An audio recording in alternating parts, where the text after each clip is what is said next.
on the behalf of ML4E team, welcome you all to this opportune webinar.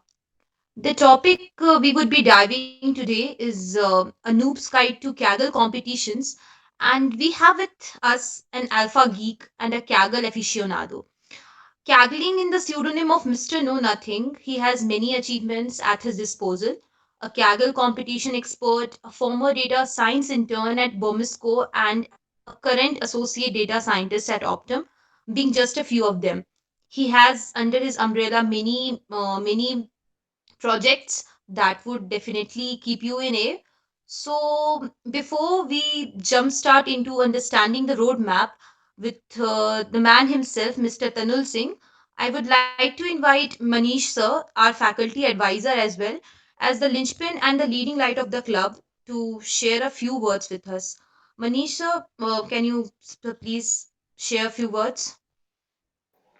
Yeah, thank you very much. I welcome you all again to the webinar, and from the bottom of my heart, also welcome Tanul Singh, and also thank him for giving us time. So this particular group, as you all know, ML4E is an active group at NIT Rourkela and has been a torchbearer with regard to machine learning, deep learning, and we have been doing these seminars throughout the lockdown period as well as the post-lockdown period. So we have been fortunate enough of having people from the data sciences as well as machine learning coming into the e-space, online space, and coming and helping us share their knowledge. So today is again an opportunity where we have Tanul Singh with us. So keeping my interaction very short, I will give the stage to Tanul and ask him to share his knowledge and enlighten all our students so that we gain as much as possible. So with this, I think I'll thank you all again.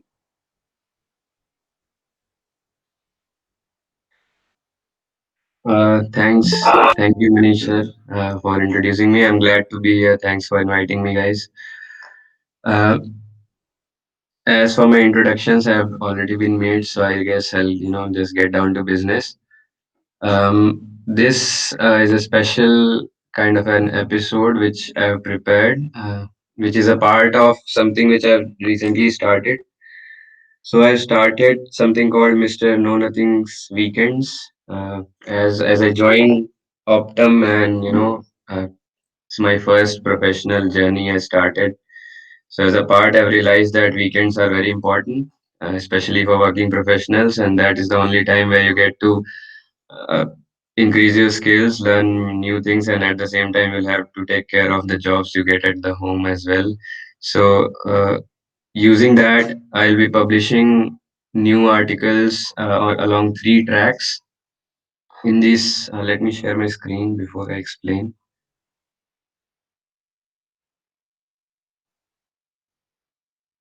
Please let me know whenever my screen is visible. Anyone?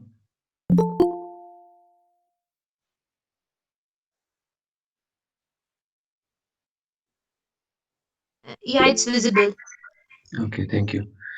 So this is the GitHub repository which I will be maintaining.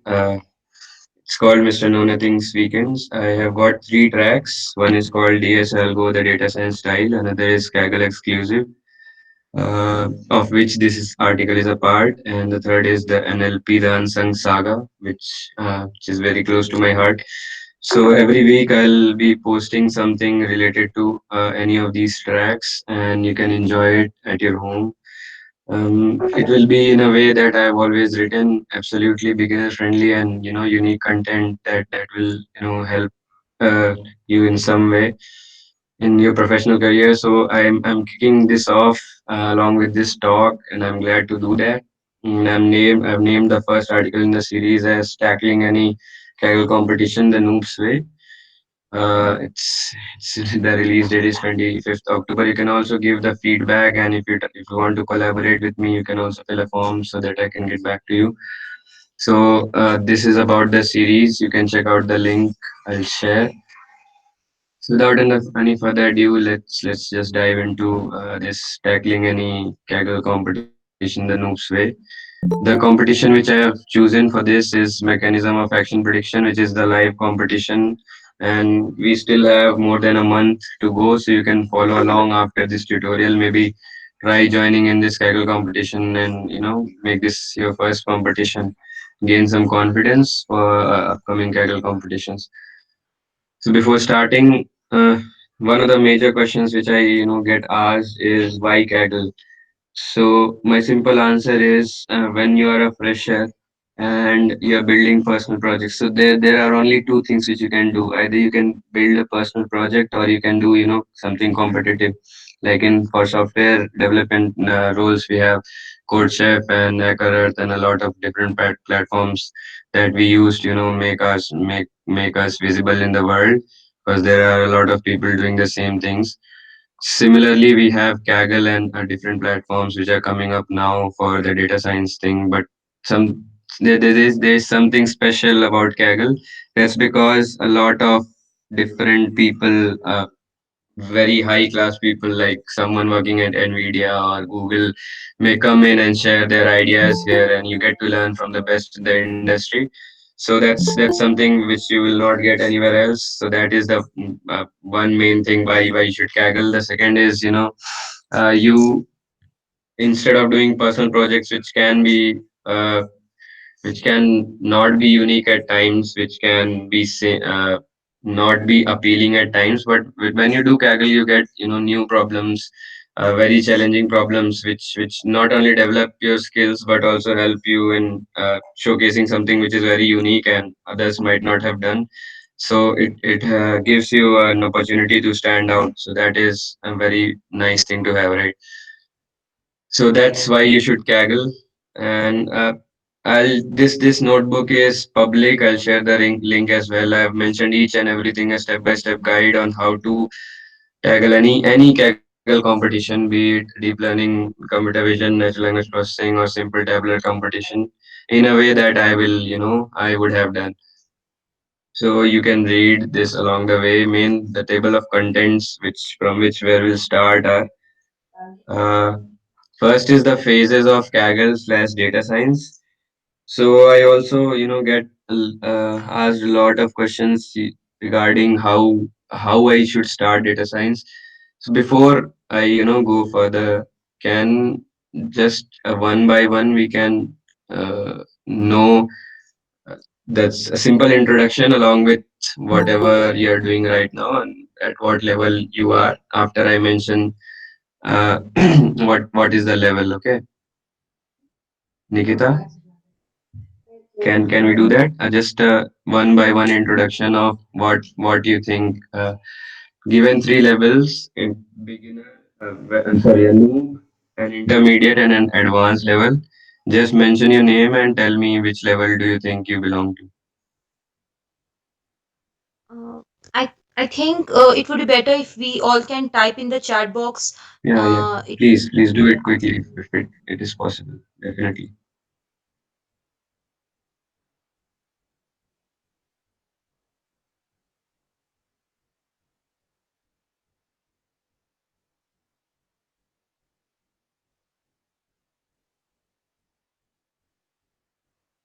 I'm just posting the link to the notebook in the chat, and you can follow along the chat as well.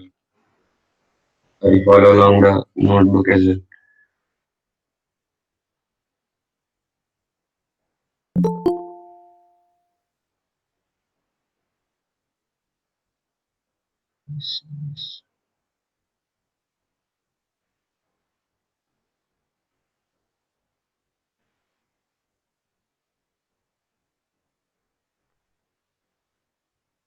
Hmm, nice.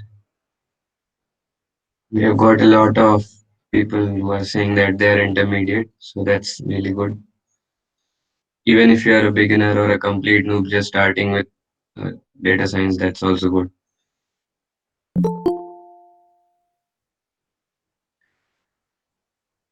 I'll wait just a minute more to get the responses and then I'll continue.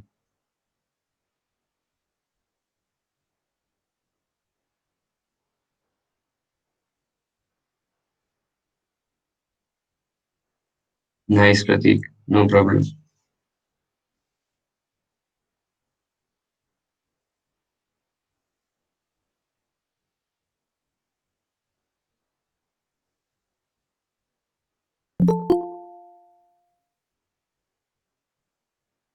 Anyone else? Just quickly type in because we have to cover a lot of ground.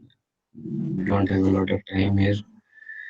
So okay, nice to know what you people are. So let's start with the first thing, phases of Kaggle slash data science. The reason I ask because according to me there can be four phases of your data science slash Kaggle journey. One is newbie, which Pratik said he is, and a lot of beginners also I count as newbie. Another is had the feel and intermediate. Third is seasoned or pro, and fourth is the elite ones. You know, the ones who were just who can come in a competition just a day before and get a gold. So those are people whom I call elite. So let me know if you consider yourself an intermediate after this. For a newbie, I defined a newbie if you have read about data science and are really excited to start with it, but you're not sure how to. You have just started your data science journey, have done some courses, and now you're not sure where to go. You have good knowledge of Python, but are getting started with data science. You're switching from a different background altogether. You might be, coming from chemical technology branch or core branch and not from Cosius branch, and but you want to switch to data science. So these all sorts of people can be, according to me, can be called a noob, and there can be many more scenarios, but you get the right idea, right? So the second one is had the feel and intermediate level. So when I joined Kaggle, I considered myself to be at intermediate level because I already had explored tabular data and competitive data science at platforms like Analytics Vidya and Machine. So if you are at intermediate level if you have participated in other hackathons on Sims, other smaller platforms like Analytics with their Machine, Xindi, etc., but are afraid of Kaggle because due to the sheer knowledge that you have to apply at Kaggle and a lot of domain knowledge that you need, So that might be one case. You are good with tabular data competitions and exploratory data analysis, but again you are afraid of Kaggle. You are an intermediate if you have done beginner level projects and now you want to try your hands at real competitions, right? You might have done previous Kaggle competitions or playground competitions, but you now not want to start this Kaggle journey hands on. So I'll classify those into big intermediate. Then we have the seasoned or pro level. So you are a pro if you have participated in competitions before on other platforms and have got very good ranks. Very good ranks meaning in analytics with there you might have ended in top 20 and something like that. You might have been in several hackathons and done some stuff. So that's that. You are experienced data scientists working in big organizations but are new to Kaggle. I highly doubt we have those kind of people in this talk today. So you have participated in Kaggle competitions and managed to be in the top 15%. So that's if you have done that, you're already a pro, don't worry. You have written some very good kernels and are able to read and understand the advanced kernels, etc. So that is when very important part which plays as you get mature and you want to enter Kaggle. And then you have won several bronze medals in competitions. You're not afraid anymore, but don't know how to get better in order to reach a gold or silver. That too not by chance, but by pure work. Not by chance, I mean these days you can also get a Kaggle medal by just forking the public notebooks and just playing with the parameters and just get lucky to get a medal. But I do not count that. And you are an elite if there is a huge respect for you in the community, people follow you and things like that. So elite people are like grandmasters, Sudalai Rajkumar, Abhishek Thakur, um, Giba, CPMP, and people whom we all admire. So here's my advice. Firstly, don't worry if you are in the beginner stage or in the intermediate stage. As for me, anybody can start caggling the first day. But if you are be- if you are to become a good caggler, you should be at least in the intermediate stage before you get started with the actual competitions or the live competitions. And I would not just throw at you the deep learning competitions even if at the starting level you might run off, you might say what you're doing and things like that. So that's what I think. And so below are my some of my advices for everyone. So let's start with newbie, as Pratik mentioned. Yeah, no problem, man. So that's good that you have already have exposure to programming. So that's that. So for anybody who according to my definition falls in the newbie category, here are some very good advices which I have followed during my time, and I'll advise anyone. So your pure focus should be to move into the intermediate stage, right? Only then you can start caggling or start your good personal project, start unique work, and make yourself a name. Until you are a noob, no one will consider you anything. So the first focus should be to move into the intermediate stage. And how do you do that? So the first step on in the newbie field is to start with Python. So if you are already good with Python, that's a plus. But if you are not, your main goal should be to at least get to an intermediate stage in Python. You can use a lot of resources like HackerEarth. There are courses. There you can practice problems like, I guess if you are from computer science background, you already have a good understanding of data structures and algorithms. You can try doing those in Python, so that would be an easy transition. If you are not, if you are completely new, you can try HackerEarth, Hacker, and HackerRank.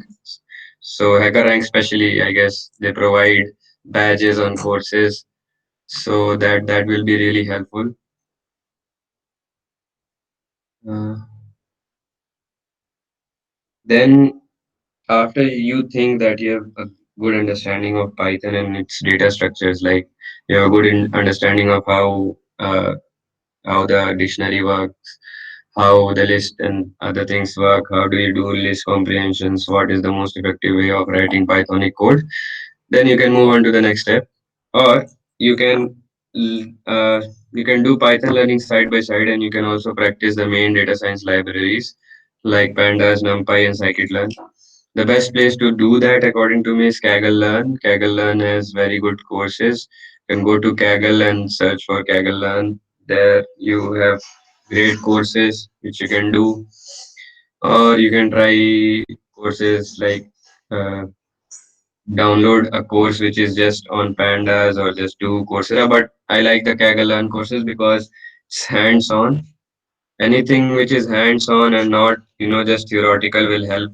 If you are doing just theory and no practice, then it won't help in the data science field. As you all know, practice is must. So I'll again encourage you to just try the Kaggle Learn courses, and if it does not work for you, you can try another courses. The only requirement is it should be hands-on.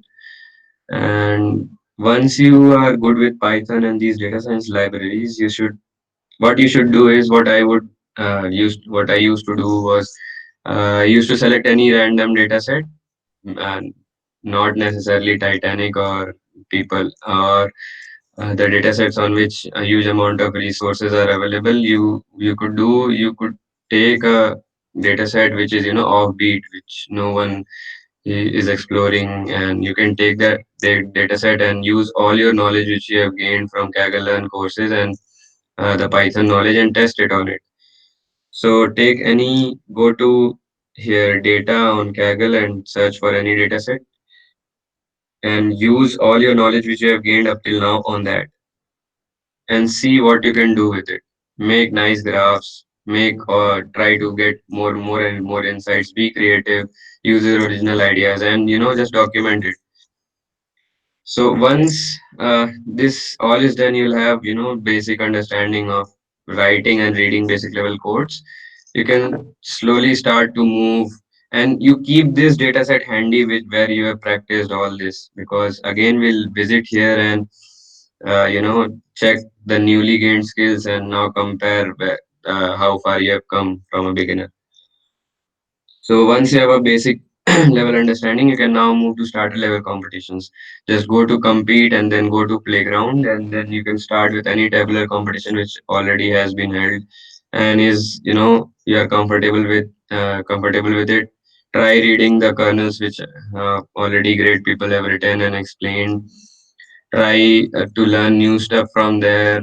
The objective here is to learn and not to get a good score on LB. There's no point, but try to learn new thing every day. And since you're starting from ground zero, you'll have to dedicate a lot of hours to it, at least until you get to a pro level. Then you can take some day off. So this step is very crucial, as you need to apply all the knowledge from Kaggle Learn courses and other places to get a good rank in starter level competitions. Yeah. So another thing which you can do along with just playground competitions on Kaggle, you can go to websites like Analytics Vidya and Machine Hack. So they host, I guess, weekly competitions on which you can practice and try to get good ranks. That what that will do is, it will uh, it will help you master the tabular competitions and only in an applied way. Please note that delving into the maths and the algorithms themselves is not necessary at this stage, and focus should be on the applied part, because the theoretical knowledge you can gain in very less amount of time once you have the feel of how to use it, right? So I will suggest just go on Analytics with their Machine Hack, do data science competitions, get the feel of how data science competitions work. Go to Kaggle previous competitions or playground competitions, read the kernels, get the feel of how competitions work. Don't worry about the how the algorithms are implemented. Just use the already built packages and train a model. And now, once you have done all this, you can take a unique project. Once you've gained a good amount of confidence, try doing a unique personal projects on tabular data only and apply all these skills that you have acquired. Maybe that the data which you explored in the previous part, use that only. That way you can compare how far you have come, and at the same time you'll have a personal project to showcase, right?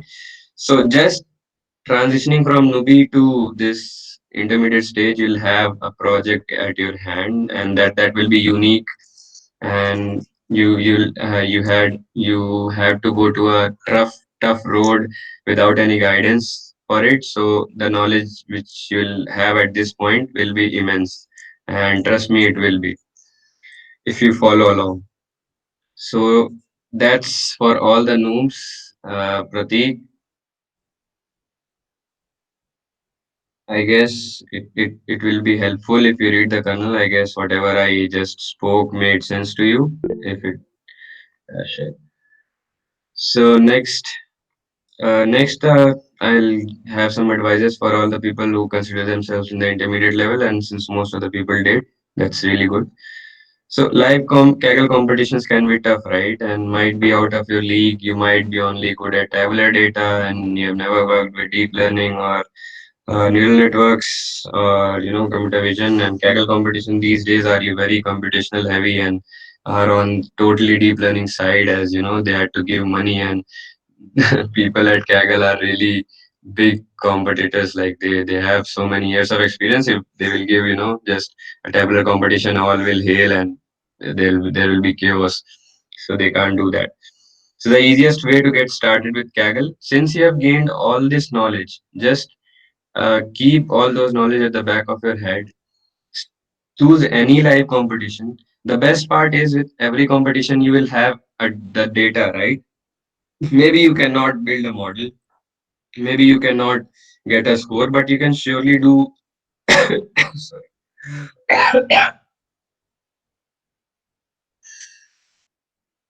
Yeah, so but you can surely do EDA, right? And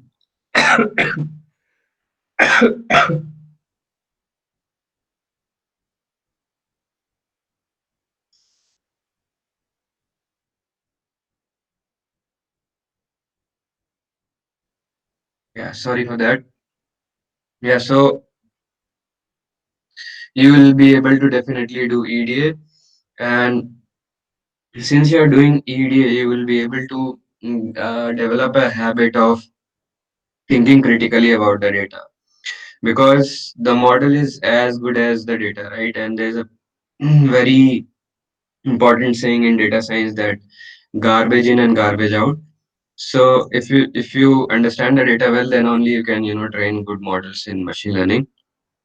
So this part is crucial. Not only you will write good kernels, you will be able to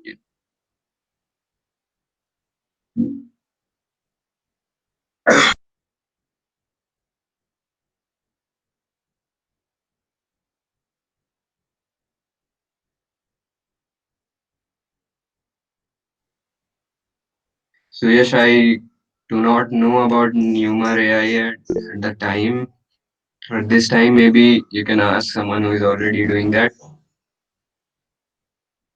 So, yeah, and not only will get a boost in your creativity, it will also help you to gain confidence on Kaggle. Yes, so now you'll be able to think, yeah, I am able to apply all the knowledge which I had previously on the Kaggle competitions. Partially, but yes, I am able to do that. Then the next step will be to read other people, and all along with all this, you need to publish your kernels as well. Don't worry, no one will judge as you're just getting started. Next step would be to read other people's kernels to get some ideas. If the data is totally new to you, suppose you're doing an NLP competition, uh, the text data will be new to you, but you can definitely explore the data. You can see how many target variables are there, how the targets are distributed, and then read other people kernels and on how you explore text data, use word clouds, learn how to do word clouds, take out the most positive words, most negative words, and things like that. And always remember the point of this exercise will be to be creative, original, and most of all, learning to get comfortable with live Kaggle competitions and not medals. So, if you're just getting started and you're afraid of Kaggle, the best thing is to write kernels. Write kernels, do it for 3, 4, 5, 6 competitions until you are comfortable with Kaggle competitions. You know how they work, you know what you need to do. You are able to read the complicated kernels that people post, that Grandmaster posts. That will be very helpful. Also, don't worry if your kernels fail on upvotes. If you learned something new by writing it, then it was worth it, right? And then read the most upvoted kernels, try and understand why they got the upvotes, get better with every kernels you write. Kaggle community, really appreciates original ideas and creativity. So if you keep doing this, you'll surely get rewards. So here's a discussion thread which I have attached in this kernel which I have shared. You can have a look at that. The most important thing being, if you are not learning anything new by writing a kernel or by participating in a competition or by doing a personal projects, then it's really not worth it, right? Something is worth your time only if you're learning something new. So the point of all these advices is that you're learning something new and you're getting comfortable. And since you're at the intermediate stage, along with all this, you'll have to now dive into the theory as well, one by one. Finish all the classical ones, read about different evaluation metrics, bias, variance, trade-off, etc. The point is to read at least 10 articles every day, or since you're a student and not getting a lot of free time, you can do at least do 5. 10 is on the bit a bit on the higher side, but you can do at least 5. Visit previous Kaggle competitions, read best kernels, and try to make your kernel as appealing as possible, being original at the same time. So you all get the idea, right? So that is my advice to all the intermediate level, um, who consider themselves at the intermediate level. For you can read all this on your own, and if you have any doubt, you can discuss it with me after the session. Now, the first step, while suppose you are at intermediate level and you have done whatever I have suggested, and you're good to go with a live competition. So let's say I am at the page of mechanism of actions competition. Okay, now I'm here and I'm a complete beginner. What do I do? So the first thing, the step one is understanding the problem statement, gathering basic domain knowledge, and knowing about the data, right? So that only I mentioned how the first step is understanding the problem statement, but how do I analyze the problem statement? So I go here on the page. I'm a complete newbie, but I know English, so I'll read what is mechanism of action. I'll read it through, and while reading, I will have questions of my own. But like I'm reading what is mechanism of action of a drug and why it is important. I read through this, but I'm not able to understand what it is really saying. At the same time, I'll just open a new tab and type in what is mechanism of action of a drug, and then I'll open a few links and I'll do that until I'm satisfied, right? So this is the idea. Then I'll say why is it important. I have already found the answer here. Why is it important? That's good. Okay, so how do we, like, what is the main problem statement here, and how do we determine this mechanism of action? So I read through this and I find myself that yeah, that thing is really clear through this explanation only. Now what do I have? Then I go to the data section. I read it. I say in this competition you will be predicting multiple target mechanism of action response of different samples given various inputs as gene expressions. I do not get any idea what it is talking about. Then I go again to Google or YouTube. I search for what is mechanism of action response. Now since I already know how do we determine MOA of new drug. So, okay, so I now understand what is MO of a drug, but how it is measured in quantitative terms so that I can predict it using ML, right? This part is clear from the description itself. The approach is to treat a sample of human cells. So, how the mechanism of action is measured is you take a human, like a sample of human cells, you just with a dip, just dip that drug on the human cells, and then you observe the changes in gene expression, right? And you already have a mechanism of action of a similar drug. You compare this gene changes with that gene changes, and with some kind of algorithm, you then quantify it to get a number. So this is how MOA of a drug is measured. So now this part is clear. I'll say, okay, let's move on to see what we have given in the data. So in this data, I'll be predicting multiple targets of the mechanism of action. So here, if I go here, the data will say you will be predicting multiple targets of mechanism of action response of different samples. And it is saying samples, not drugs. So that is one thing. And if you go to the overview section, here we it is saying that we have more than 5,000 drugs in the data set, right? So one thing I found weird, and you will also if you analyze it properly, when you go to this train features which we are given. So the problem in simple terms is we are given these train features. Given these train features, we are to predict this train target scored. As simple as that. Don't know why it is not loading. Mhm.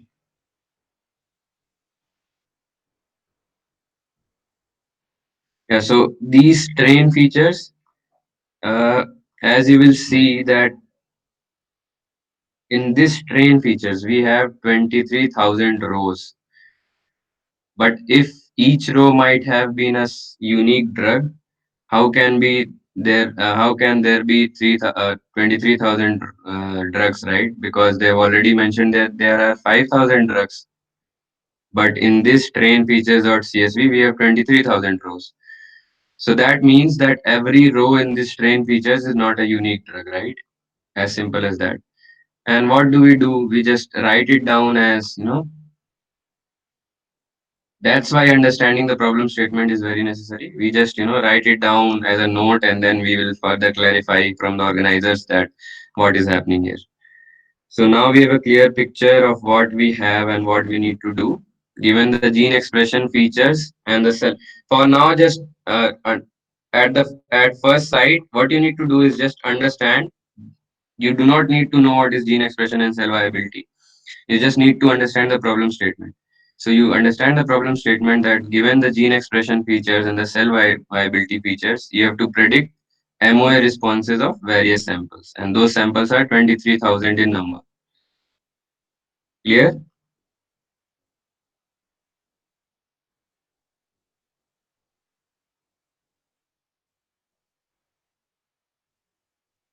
Is it clear up till now? So I can continue.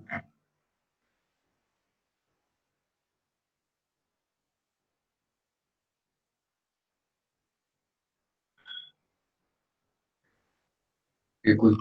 I think it's clear. You Yeah. can continue. So the first step was only understanding the problem statement and gathering basic domain knowledge. That's all. And you do not need to, consider anything else. The second step and the most important step before again in starting the competition, you have now understood what you need to solve and what data you are given. Now you need to understand how you are evaluated, right? Because at the end of the day, your model will be judged on this parameter only. So you need to understand how it works. So here we have just a simple log loss. Even if you are at intermediate level, you should know what is a log loss. You can Google it. There will be a lot of good articles on that. So I'll not go into that.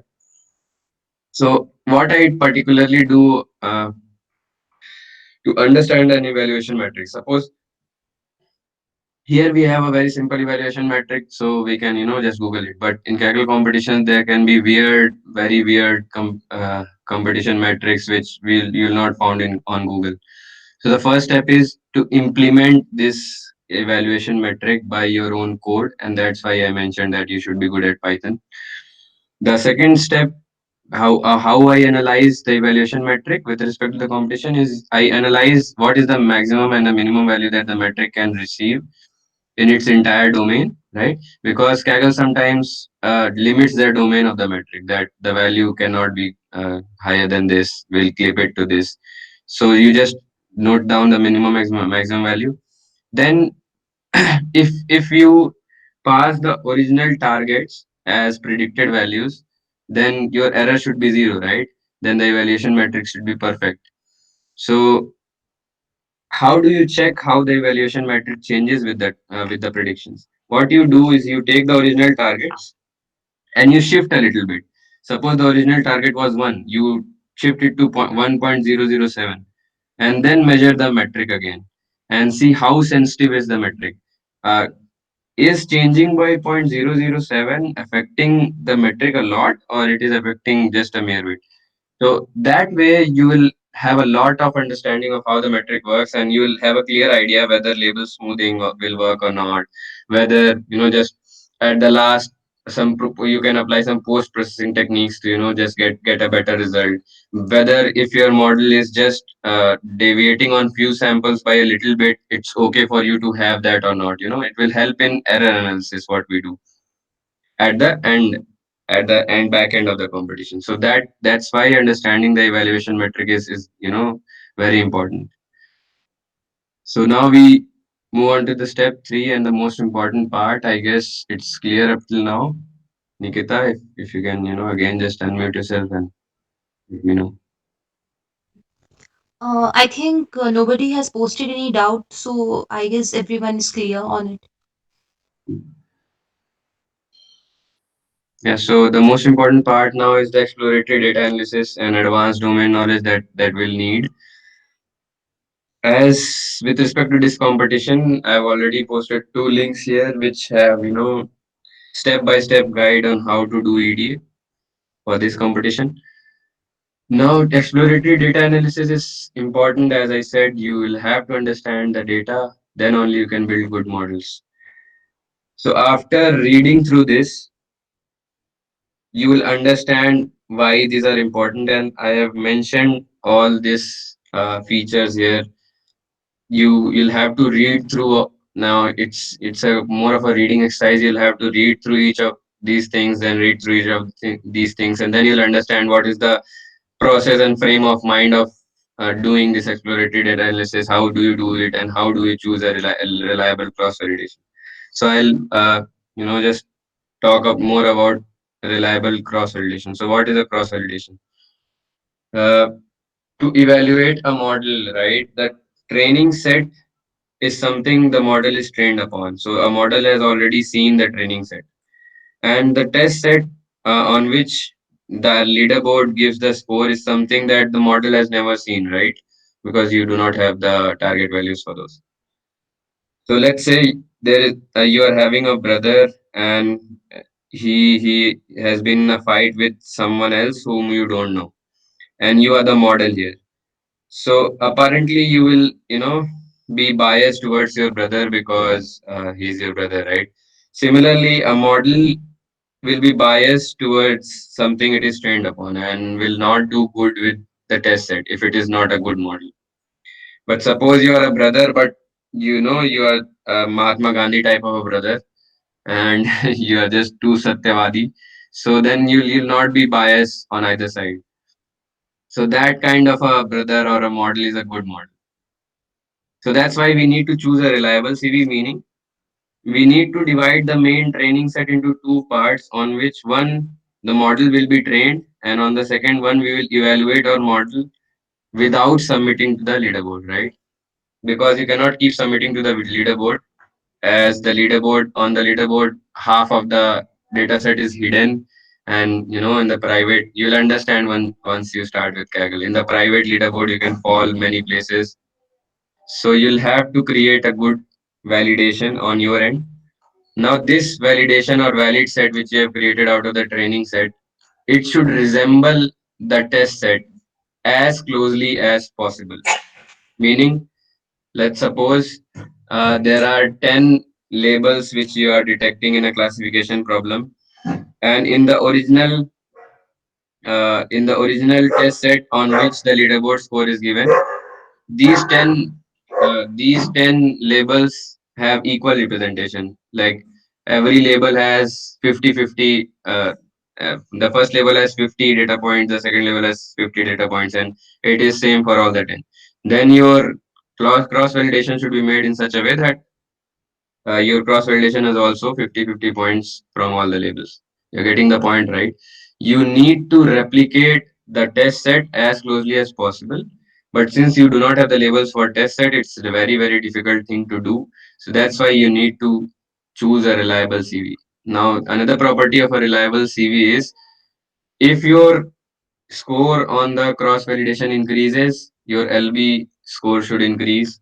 If your uh, score on the cross validation decreases, then the LB score should decrease. Meaning it should have a positive correlation with leaderboard. And the third and the most important thing, it should have a high positive correlation. Positive correlation to hui, but it should also be high. Then only you can say that, yeah, you have chosen a reliable CV. So that is the most important thing.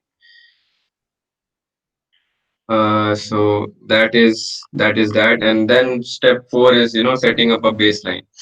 So what is a baseline? A baseline is just a naive model. In this, you do not worry about anything. You just go there, write whatever you know, and just your main objective here is to just get a submission file which you can submit as soon as possible after getting to know the competition. That is a baseline. So you start with the very, very, very basic. What you can do is just predict once for all the labels and just check the score. That is also a baseline. You can just predict a mean in case of a regression problem and check the score. That is a baseline. Then you try to increase one step at a time, from the knowledge which you have gathered from the EDA, and also from the domain knowledge which you had. So after this, getting a good cross validation, you come to setting up a baseline and getting all your ideas in one place. So Kaggle competitions, are really driven by unique ideas. If you want to win a medal and not by chance, by pure skill, then you'll have to be unique in your approach. You'll have to be creative, and that's why I mentioned the exercises up above, so that you can sharpen your creativity and boost your skills. So that is really important. Once you go through this kernel and get the feel of this mechanism of action competition, you'll be in a better position to understand what I'm speaking. So I'll not speak more. Instead, I'll take questions from you all, because it will be more beneficial. I've already provided the link. Once you have read this kernel, you can reach out to me on LinkedIn, and I'll try to answer it on weekends, whenever I am free. So, Nikita, I guess, that will be it, and I can start taking questions, whatever, one by one, in whatever way you all feel is a good way. Yeah, so if anyone has any question with reference to what he's speaking, can type in the chat. We'll take that one by one.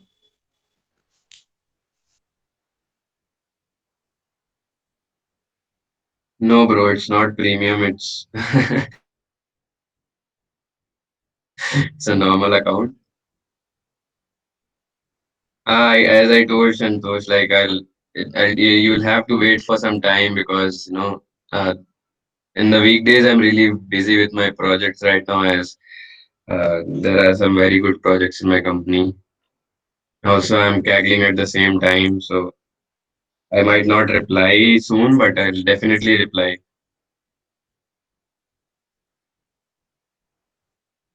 Will this session continue? You know, maybe I can take another round of doubts next week. That's not a problem. Once you all have studied this kernel and you want to meet again, I can definitely dedicate an half an hour, Roshan. Not a problem for me.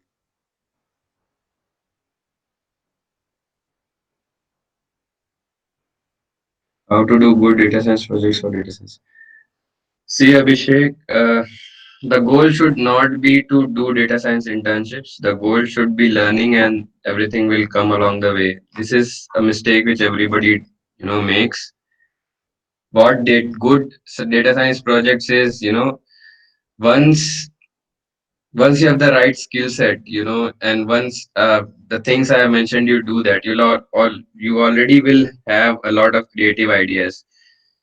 The thing that is necessary for doing projects, is you need to be very creative, you need to be very unique. Uh, you need to be like, you need to stand out, because there are a lot of people, just going about in this industry, and they are more experienced than you. So for people to consider you, it's really easy to do, because once you have the right frame of mind, your frame of mind should be, I need to learn with every passing day because I love this field, and I need to learn the right things. Just do it in that order, and you'll be very mm, there will be a lot of offers for you, and you'll not be able to just hold it. So, as for my advice on doing right data science projects for internship, it should be creative and unique, and it should, it should be a clear declaration of what you will think when you join the organization, and you'll be able to get it. What do you think about intern? I do not know about iNeuron. I'm sorry. How can one start a career in data science or non? Bro, I've already mentioned it in the first half of this talk, and it's mentioned in the kernel itself. You can read. Is it necessary to have masters? I am from mechanical engineering background. I have no masters in maths and statistics, so I guess it is not necessary. How much duration does anyone require to? That is a very good question. And duration, cannot comment on duration because uh, it's totally up to you. Meaning, I dedicate all my time to machine learning whenever I am free, or whenever I'm not watching a TV series like Mirzapur. I do this all the time because this is something I love, and there's no perfect answer to how much duration, but I guess 2, 3, 4 hours per day is a must if you want to stay alive in this field. Can you speak about sure, Rijul? If you're talking about MOA, then you'll have a lot of good kernels. For hyperparameter tuning, you can use a lot of uh, libraries that we already have. For those who do not know about hyperparameters, anything which you cannot decide or your on your own, and which you can optimize, which depends on the model, and can affect your score, is a hyperparameter. So tuning the hyperparameter is to get the best out of your model given all the other settings are constant. How do you tune the hyperparameter? You can use libraries, you can use things like grid search, and randomized search, but those methods have gone very old. So now you can use Bayesian probabilistic methods, which Optuna does, or Abhishek Thakur has a very good video ritual on his YouTube channel. You can have a look. I learned the same from there only, so I guess that would help. How much knowledge of neural network should I have for Kaggle if I'm stepping in with the competitions? So Ayush, if you are already good with tabular data at an intermediate level and you're entering a tabular competition, so let me share my experience. When I entered the first uh, NLP competition, I knew nothing about NLP. But since on Kaggle competition lasts for 3 months, you can use that time to gain all the knowledge there is to, about that field. So if you start with MOA, let's say today, you can by the end of the competition, even if you do not end up getting a medal, you will have a very good understanding of neural networks and how to apply it, right? Because you have so many kernels, you can ask on discussion forums, you can discuss it with people. People are very helpful. So you need to have that knowledge of neural networks, but you can surely learn it in this coming month, right? I'm eager to learn more machine learning events. Ayush, if you are free and if you love doing Kaggle, you all the time in the world is less. You can spend as many hours as you want, as many hours that uh, that your body allows or your circumstances allow. I'm eager to learn more about machine learning events. Can you suggest me a place to start and follow? Okay, I did not get this question from Abdul Rahman. Uh, you just want to have a look at the events first, like just listen to talks and people, right? If I'm understanding you correct. Will good. Obviously, Roshan. As I mentioned in the starting, what as a fresher, what else you can do? You cannot deploy a model on the uh, Google Cloud servers, right? All you can do is have good data science profile from Kaggle or personal projects. And getting to a unique personal projects is also a byproduct of doing good Kaggling, right? Does data structures are asked in data science interviews? Yogesh, that is totally, you can read my LinkedIn post on that. That is totally dependent on which companies you are trying on. If you are going with a startup, no. If you are going with service based companies, no. If you are going with Microsoft, Google, and the tech giants, yes. So, anyone, anything else? I think we are done with the doubts written in the chat section. So I'll hand over Ayush, if you to know good amount of data visualization with Plotly, Seaborn, and Matplotlib, and you are aiming for data scientist and not data analyst, Tableau and Power BI is not needed as a fresher. Nikita, please go on. yeah, so if anyone does not has any more further doubts, so I'll hand it over to Mrutyunjay Bhaiya for asking you further questions.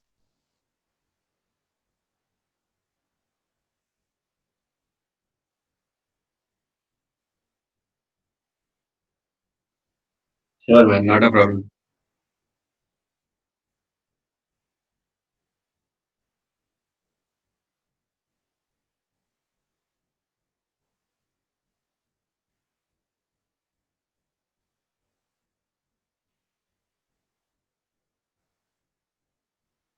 Mrityunjay, I did not sleep for 2 days straight while working on a Kaggle competition. So as I mentioned, it's your choice.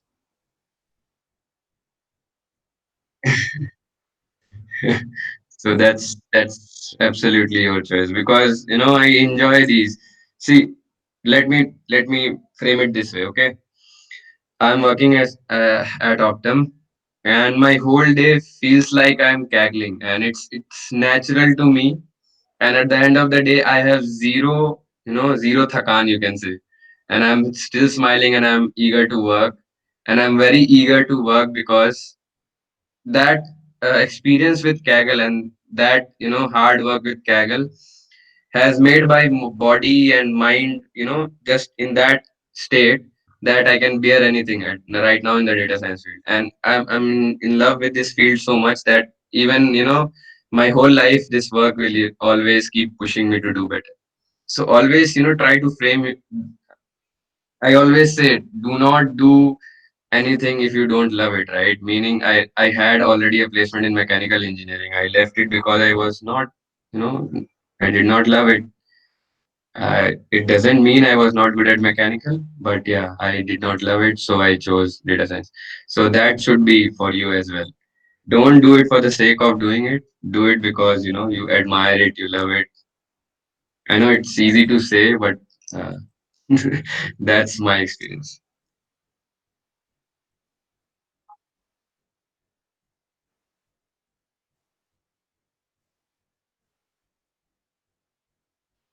Yeah.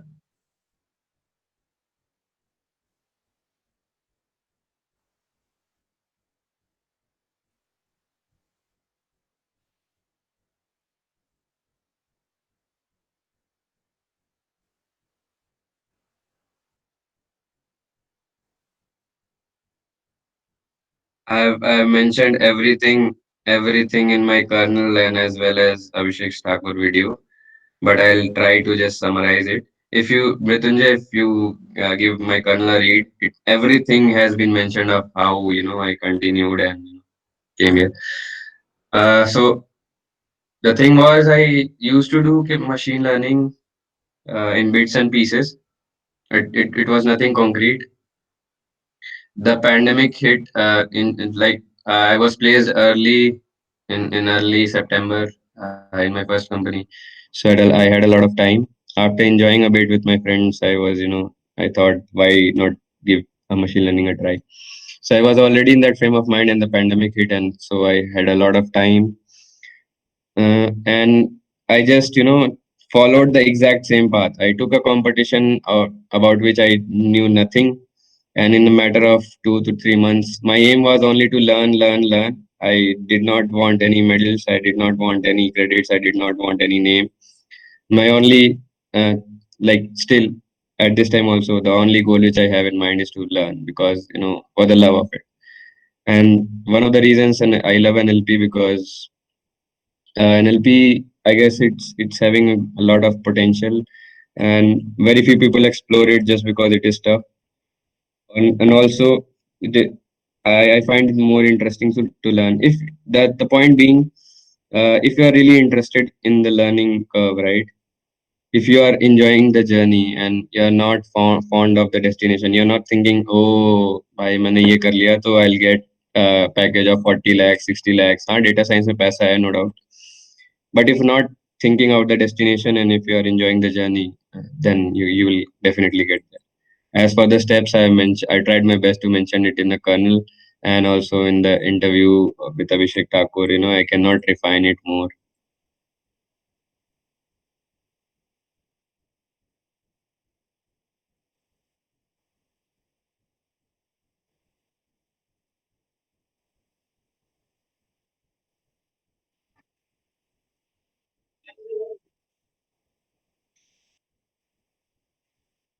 I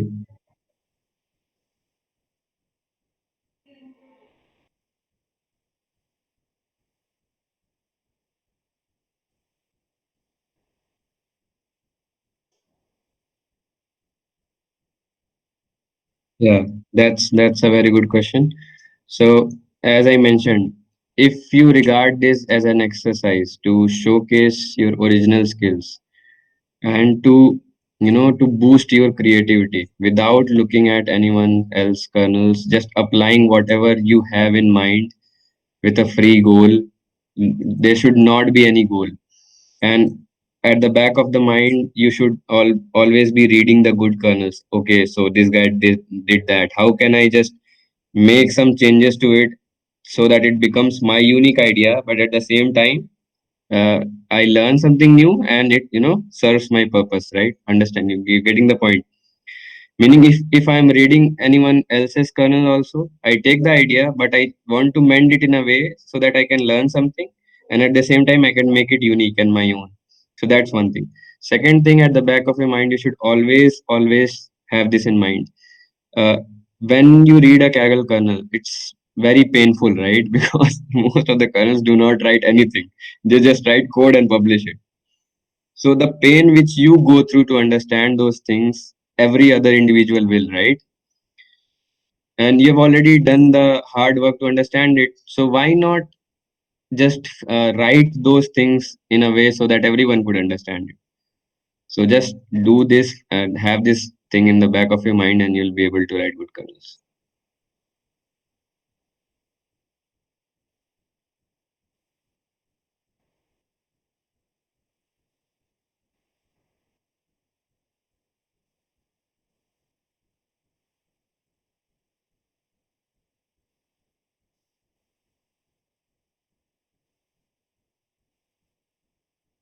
Right, right. Very true.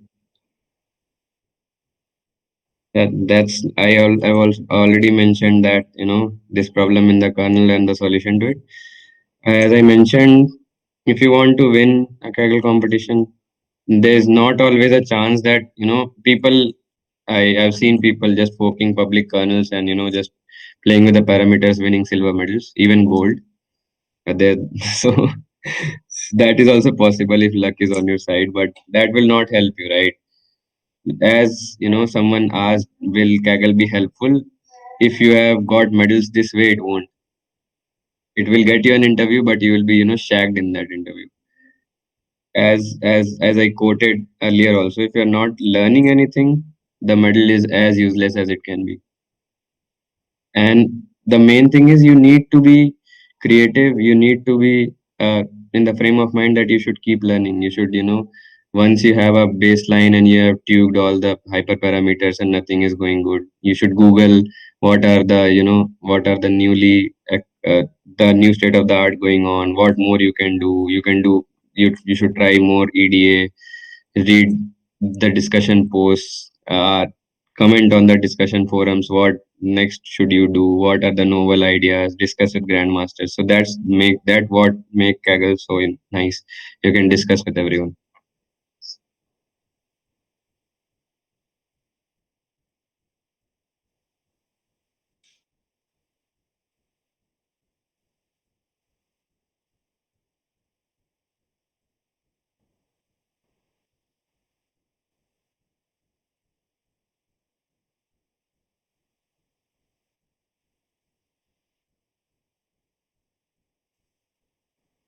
Yeah, though you cannot beat that, man. They have got Nvidia GPUs, you don't have that. So that's that.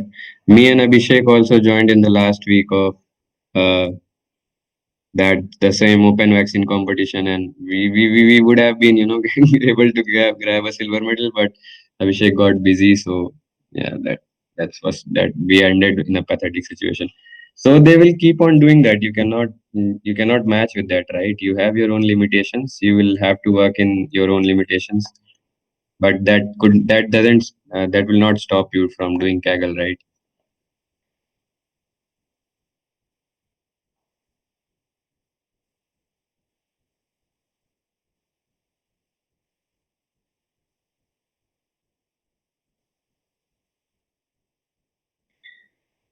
It's I I cannot mention, man. Matlab, the people whom I have looked up to, the people whom I used to talk with my friends that one day I'll chat with this person, or and then to actually meet them, or actually being recognized with them, it's very dreamy.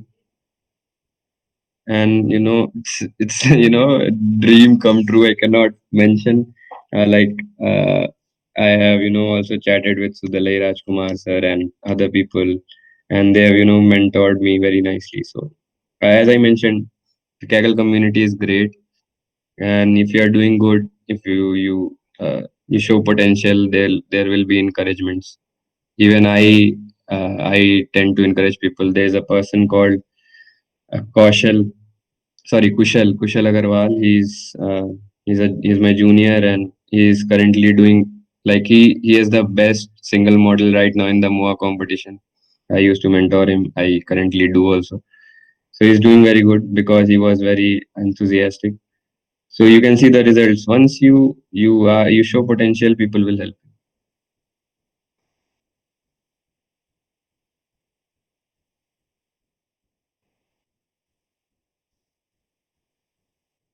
See, my advice is only one thing: be sure that this journey is tough at times.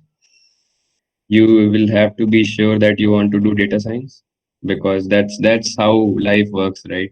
You need to be sure, and uh, just do it for the sake of learning and for the sake of journey, and not to just get a job and just settle down.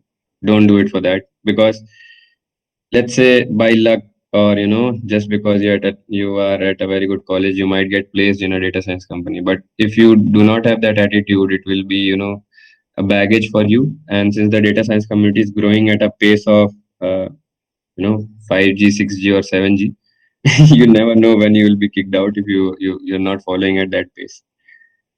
So keep that in mind. If you are not doing it for the learning, you'll not be able to, you know, adapt to the pace of at which the community is growing right now.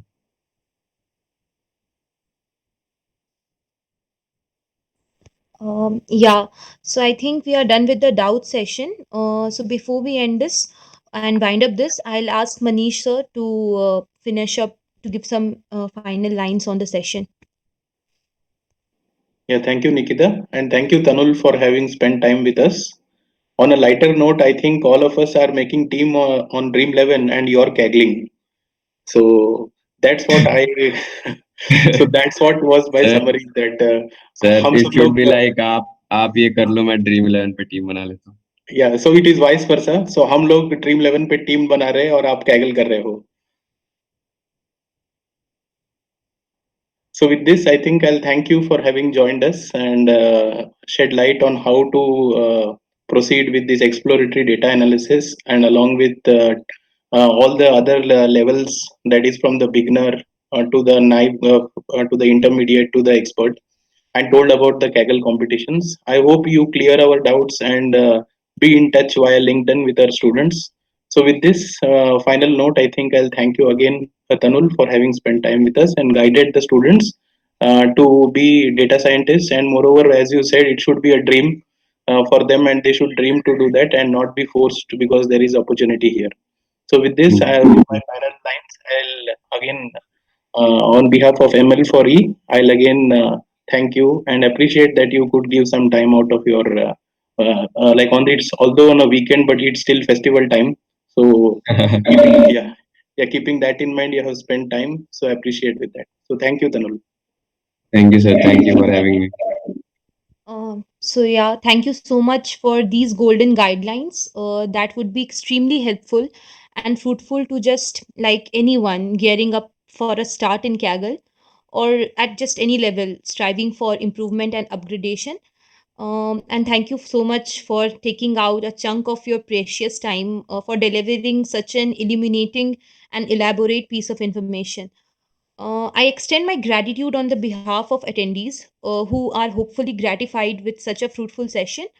I also want to thank Manish Shah for being here with us and all other attendees for making this session constructive and worthwhile. Last but not the least, I want to thank all the team members who work with unwavering determination to bring such sessions for us. We hopefully would assemble soon with another beneficial meet. Till then, stay tuned and stay safe. Have a nice evening ahead.